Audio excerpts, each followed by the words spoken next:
मराठी मातृभाषा चॅनलवर आपले स्वागत.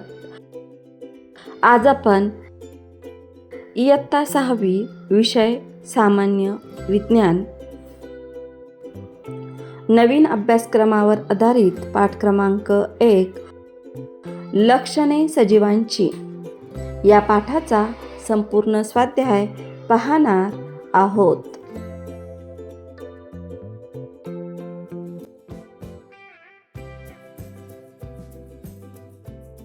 प्रश्न पहिला, रिकाम्या जागी योग्य शब्द सुचवा.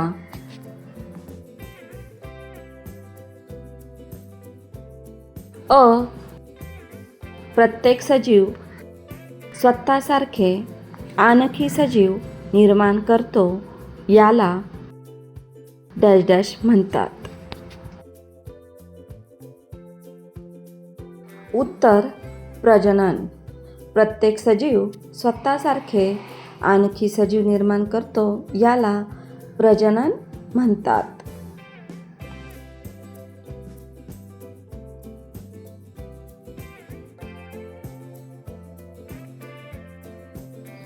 आ. डॅश डॅश आणि डॅश डॅश ही सजीवांची प्रमुख लक्षणे आहेत. उत्तर वाढ आणि प्रजनन ही सजीवांची प्रमुख लक्षणे आहेत.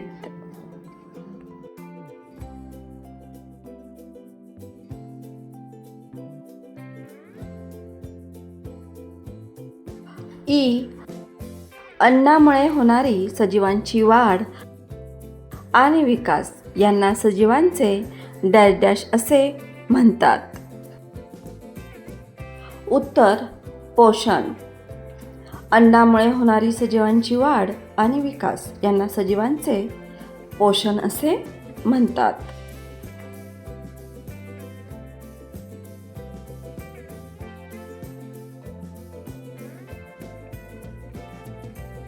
ई. सजीवांचे शरीर डॅश डॅशचे बनलेले असते. उत्तर पेशींचे. सजीवांचे शरीर पेशींचे बनलेले असते.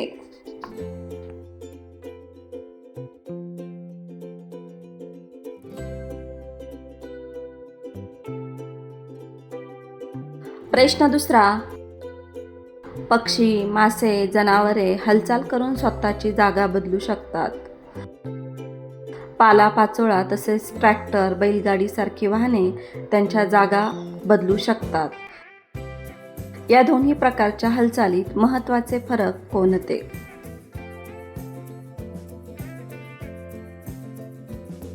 उत्तर पक्षी, मासे, जनावरे हे सर्व सजीव असल्यामुळे स्वतःहून आपली जागा बदलू शकतात.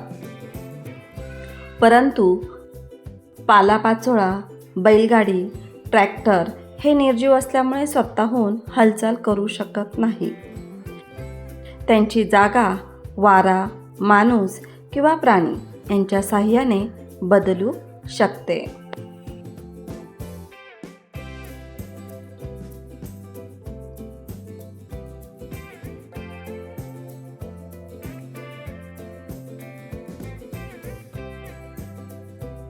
प्रश्न तिसरा.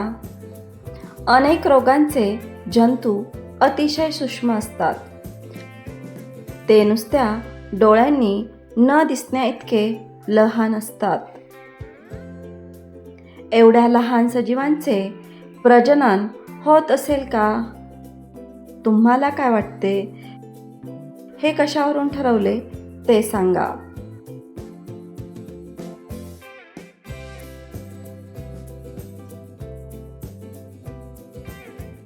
उत्तर होय. एवढ्या लहान सजीवांचे प्रजनन होते कारण रोगांचे जंतू शरीरात गेल्यानंतर त्यांची संख्या वाढते.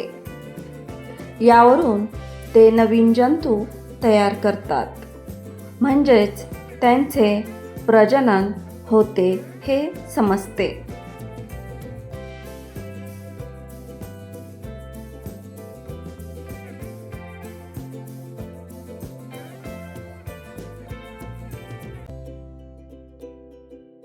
प्रश्न 4. सजीवांना भोवतालच्या परिस्थितीची जाणीव असते. हे उंदीर, मांजर, कुत्रा यांच्या वागण्यावरून स्पष्ट करा.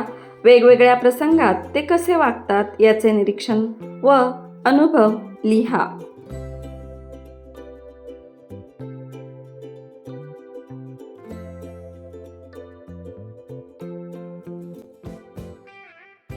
उत्तर 1.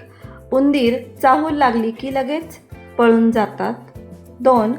मांजर मोठा आवाज झाला की दचकते. 3. कुत्रा अनोळखी माणूस दिसला की भुंकतो. यावरून हे स्पष्ट होते की या प्राण्यांना भोवतालच्या परिस्थितीची जाणीव असते.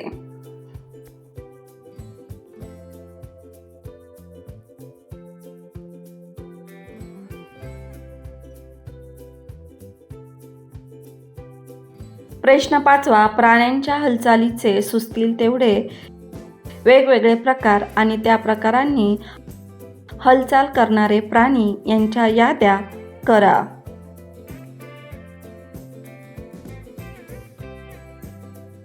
उत्तर 1. चालणारे व पळणारे प्राणी. गाय, घोडा, कुत्रा, माणूस, सिंह, मांजर. 2. उडणारे पक्षी. चिमणी, कावळा, पोपट, फुलपाखरू. 3. सरपटणारे प्राणी. साप, गांडूळ, गोगलगाय, मगर. 4. पोहणारे प्राणी. मासे, कासव, बेडूक, बदक.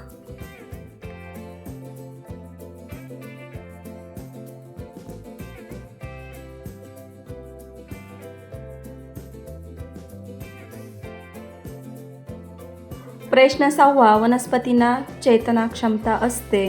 हे ज्यावरून समजते अशी सुचतील तेवढी तुमची निरीक्षणे आणि अनुभव लिहा.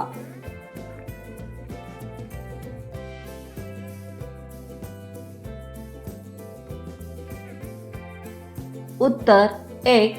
झाडांना पाणी मिळाले नाही तर ते सुकतात. 2.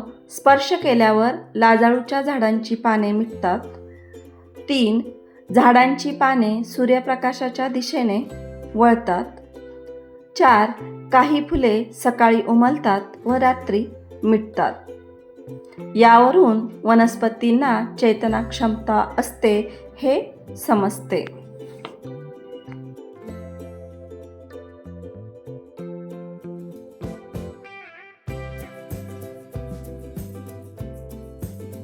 प्रश्न 7. कासवे बराच काळ पाण्यात राहतात. थोड्या थोड्या वेळानंतर ती पाण्याच्या पृष्ठभागावर येऊन डोके पाण्याबाहेर का काढतात? मासे मात्र असे करत नाहीत का?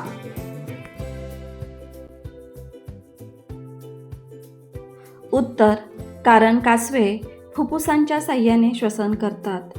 त्यामुळे त्यांना श्वास घेण्यासाठी पाण्याबाहेर यावे लागते. मासे मात्र कल्ल्यांच्या साहाय्याने श्वसन करतात.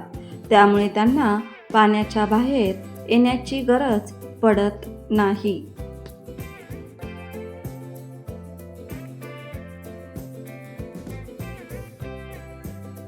प्रश्न 9. सजीव आणि निर्जीव यांच्या लक्षणाच्या आधारे खालील उदाहरणांचे सजीव व निर्जीव असे गट करा.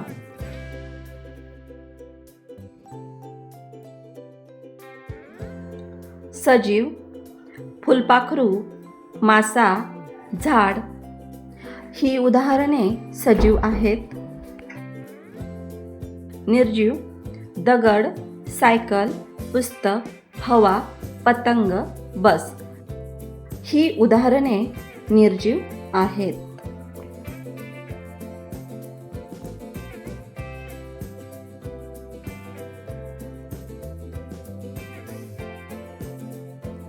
प्रश्न 10. खालील प्रश्नांची उत्तरे लिहा. त्यामधील अ आहे, दुष्काळात पुरेसा चारा व पाणी न मिळाल्यामुळे जनावरांवर कोणते परिणाम होतात?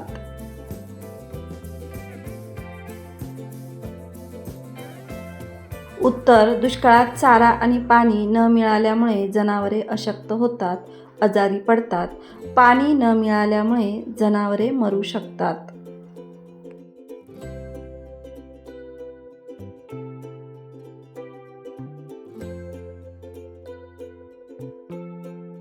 आ. वाघाचा बछडा मोठा होतो, त्याचाही विकास होतो का? हे विधान स्पष्ट करा.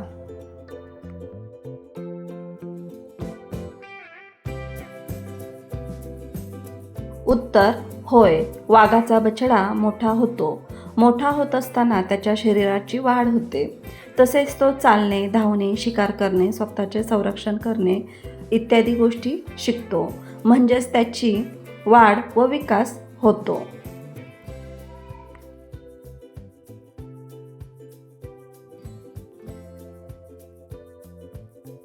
मुलांनो, या व्हिडिओपासून तुम्हाला नक्कीच मदत होईल.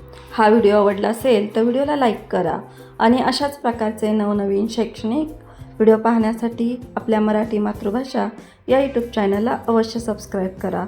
थँक्यू.